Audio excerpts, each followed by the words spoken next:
All right, let's do some more healthcare confessions. If you want to submit your own confession, it is completely anonymous. I don't even know who you are when you submit it. Just go to the link tree in my bio and go to the Google form and fill her on out. Before becoming an RN, I was a PCT in a memory care unit. I remember there was a tech that when she would pick up the trays for dinner, she'd eat whatever the residents didn't eat, including food they double or triple dipped in there. Okay, if you think about it, yeah, that's gross, but that's also really sad that she had to eat their food. One of the doctors in our peds clinic, he was married, got caught sleeping with another doctor from the same clinic. She was also married.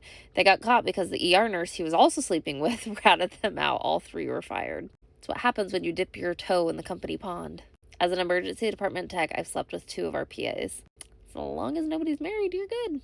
Rumor is a nurse on my current unit was bullied off her old unit. After a patient passed away, she started dating the widowed spouse. She now plays stepmoms to her deceased patient's kids.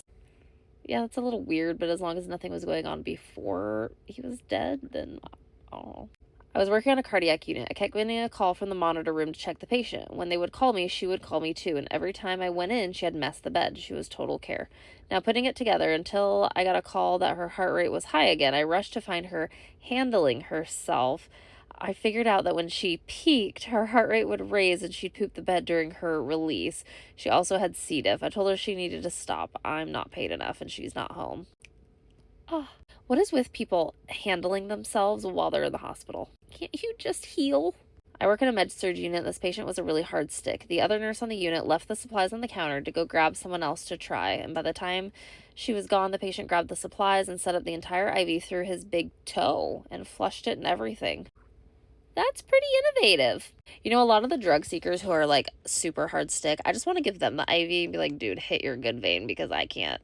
Had a patient that had a chest tube for several days. The doctor was ready to take it out, and she had a med student with her. They asked if she was okay with the med student taking out the tube, and she consented.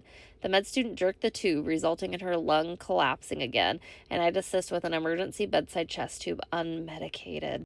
I have only seen one unmedicated bedside chest tube, and it is horrible. I felt so bad for the patient. It is so painful.